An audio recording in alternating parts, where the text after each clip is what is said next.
शिक्षा विभाग के एसीएस विद्यार्थी के ज्वाइन करने के बाद जो पुरानी पॉलिसी है, तबादले की पॉलिसी हो या फिर सक्षमता को लेकर जो कानून है, उसमें बदलाव किए जा रहे हैं। और सबसे बड़ी खबर यह है कि अब 1 अगस्त से सभी शिक्षकों की अब काउंसलिंग होगी। 1 अगस्त से, यानी जो सक्षमता पास शिक्षक हैं उनके साथ साथ जो सबसे बड़ी खबर है कि बीपीएससी वाले जो शिक्षक हैं, जो अभी योगदान दे चुके हैं, शिक्षक बन चुके हैं, उनकी भी काउंसलिंग कराई जाएगी। इसके साथ साथ 1994 में जो शिक्षक बहाल हुए थे, उनकी भी काउंसलिंग होगी। यानी सर्टिफिकेट वेरिफिकेशन के साथ साथ कई बड़े मामले जो हैं सामने आए हैं कि फर्जीवाड़ा हो रहा है। ऐसे में सर्टिफिकेट वेरिफिकेशन और सेंट्रलाइज सर्टिफिकेट को लेकर भी शिक्षा विभाग ने फैसला लिया है कि सक्षमता पास जो नियोजित शिक्षक है उनके साथ साथ बीपीएससी पास वाले और 94 में बहाल जो शिक्षक हैं उनकी भी काउंसलिंग होगी और सभी का तबादला होगा। ऐसे बीपीएससी वाले शिक्षक जो इंतजार में थे कि प्रोबेशन में है, उनका तबादला कैसे होगा, नियमावली नहीं बनी है, लेकिन बता दें कि उनका भी तबादला होगा। और 5 क्राइटेरिया बनाए गए हैं। जो कैटेगरी है हम बता दें आपको कि ये 5 कैटेगरी क्या क्या होंगे। यानी semi urban area, urban area, इसके साथ साथ पहाड़ क्षेत्र, नदी पार एरिया और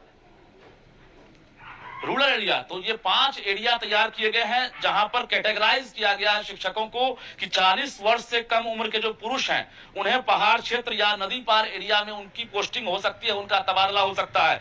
पति पत्नी को एक जगह या आसपास के स्कूल में उनकी पोस्टिंग कराई जाएगी, उनका तबादला किया जाएगा। तो कहीं ना कहीं वर्षों से ये डिमांड है। तीसरी बड़ी बात यह है कि पति पत्नी के साथ साथ जो महिला है बिहार की, जो शिक्षक के रूप में काम कर रही है, उनको प्रायोरिटी दी जाएगी। यानी उनको होम ब्लॉक मिल सकता है। ये खबर आ रही है जो महिलाएं हैं जो सक्षमता पास हो या बीपीएससी के जरिए योगदान दिए हैं, उन्हें होम ब्लॉक मिल सकता है। इसके साथ साथ जो दिव्यांग शिक्षक हैं उन्हें भी होम ब्लॉक और होम डिस्ट्रिक्ट फाइनली रूप से देने की तैयारी है।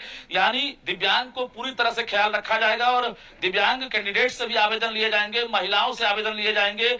और इसके साथ साथ जो पति पत्नी है उन्हें भी आवेदन देना होगा कि एक जगह उन्हें उनकी पोस्टिंग हो सके। 1 तारीख से यानी 1 अगस्त से पूरे बिहार में ये काउंसलिंग शुरू हो रही है। लोग सवाल पूछ रहे थे न्यूज 18 से भी, लगातार सरकार से भी, कि आखिर काउंसलिंग कब होगी। सक्षमता पास होने के बाद शिक्षक इंतजार कर रहे थे, लेकिन अचानक ये बड़ी खबर आ रही है कि अब सिर्फ सक्षमता पास नहीं बल्कि बिहार के बीपीएससी शिक्षक हो या नियोजित शिक्षक हो या 94 में बहाल शिक्षक हो, उनकी एक साथ काउंसलिंग होगी। उसके बाद नए सिरे से पोस्टिंग होगी। जो नई कमेटी बनी है शिक्षा विभाग की, 4 सदस्यीय कमेटी, जो शिक्षा विभाग के सचिव हैं और माध्यमिक निदेशक हैं वैद्यनाथ यादव, उनकी अध्यक्षता में यह कमेटी गठित की गई है। और इसके साथ साथ कमेटी ने पहली बैठक कर ली थी। आज दूसरी बैठक जैसे ही खत्म हुई है, एसीएस सिद्धार्थ ने फीडबैक लिया है और एसीएस सिद्धार्थ ने ही ये एक तरह से इंटरनल फैसला ले लिया है कि अब जो है 1 तारीख से हम काउंसलिंग करेंगे। पूरे बिहार के अलग अलग जिलों में ये तैयारी शुरू होगी। कल से परसों तक राज्य के सभी जिलों को एक तरह से जानकारी मिल जाएगी जिला शिक्षा पदाधिकारी को कि आप जो है जिले में काउंसलिंग की व्यवस्था कराएं। और राज्य के तमाम स्कूलों के जो शिक्षक है जो कार्यरत है उनकी काउंसलिंग के बाद सर्टिफिकेट वेरिफिकेशन के बाद उनका तबादला किया जाएगा। तो कुल मिलाकर ये सबसे बड़ी खबर है। सक्षमता पास जो शिक्षक हैं जिनकी पोस्टिंग अभी तक नहीं हुई है, काउंसलिंग नहीं हुई है, उनके साथ साथ बीपीएससी वाले जो पहले और दूसरे चरण में बिहार में बहाल हुए हैं, वैसे शिक्षक लगभग 2 लाख की संख्या में है। वैसे शिक्षकों का अभी अब तबादला होगा और फिर से उनकी काउंसलिंग होगी, क्योंकि लगातार फर्जीवाड़ा सामने आ रहा है। अलग अलग जिले से 300, 400, 200 ऐसे शिक्षक जो है लगातार फर्जीवाड़ा के रूप में जो है चिन्हित किए जा रहे हैं। तो ऐसे में शिक्षा विभाग की बड़ी पहल है। बता दें आपको, कल से परसों तक ये पूरी तरह से एक तरह से तैयारी कर ली जाएगी और शिक्षा विभाग का यह आदेश भी जारी हो सकता है, क्योंकि कमेटी को 15 दिनों के अंदर रिपोर्ट देनी है। 20 तारीख तक यह अमल कर लिया जाएगा और उसके बाद जिले में जो है एक तरह से आदेश रिटर्न रूप से जारी होगा। और जो शिक्षक हैं जो इंतजार कर रहे हैं कि उनकी पोस्टिंग कब होगी, उनके लिए हम जानकारी फिर से दे दें कि 5 कैटेगरी तैयार किए गए हैं। महिलाओं के लिए, दिव्यांग के लिए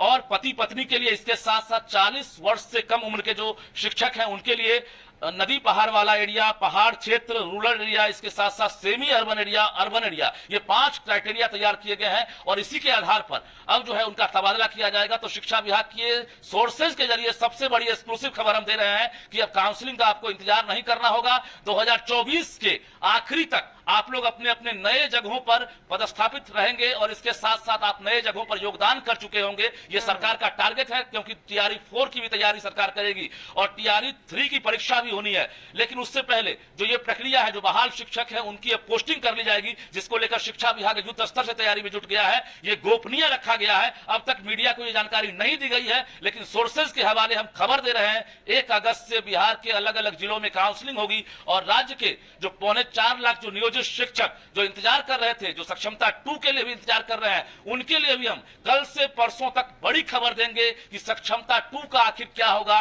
क्योंकि सरकार अब इस कहीं ना कहीं बदलाव के चक्कर में है कि जो नियमावली है सक्षमता को लेकर, उसमें भी हम बड़ा फेरबदल करें, क्योंकि जो जिले आवंटित किए गए हैं उसमें भी एक बड़ा बदलाव किया जाएगा। फर्स्ट चॉइस, सेकंड चॉइस और थर्ड चॉइस को लेकर लगातार सवाल उठ रहा था कि हमें फर्स्ट चॉइस नहीं मिला, सेकंड नहीं मिला, थर्ड नहीं मिला या मिला। तो ऐसे शिक्षकों को हम बता दें कि इसमें भी बदलाव होगा। हम धीरे धीरे परत जैसे जैसे जानकारी मिलेगी हम एक्सक्लूसिव रूप से आपको जानकारी देंगे, क्योंकि बड़े बदलाव की तैयारी में शिक्षा विभाग है। और जो खबर हम दे रहे हैं, सटीक खबर दे रहे हैं, हालांकि सूत्रों के हवाले से है, अभी शिक्षा विभाग के अधिकारी इसकी पुष्टि करते हुए या कोई पत्राचार अभी नहीं करेंगे, लेकिन ये खबर है कि 1 तारीख से आप तैयार रहें, डॉक्यूमेंट्स तैयार रखें। आपके जिले में आपकी काउंसलिंग होगी, उसके बाद आपको नए स्कूल में जो है एक तरह से आवंटित किए जाएंगे और आपकी पोस्टिंग होगी नए जिले में, नए स्कूलों में और नई जगह पर। जी ठीक है रजनीश, बहुत बहुत शुक्रिया तमाम जानकारी हमारे साथ साझा करने के लिए।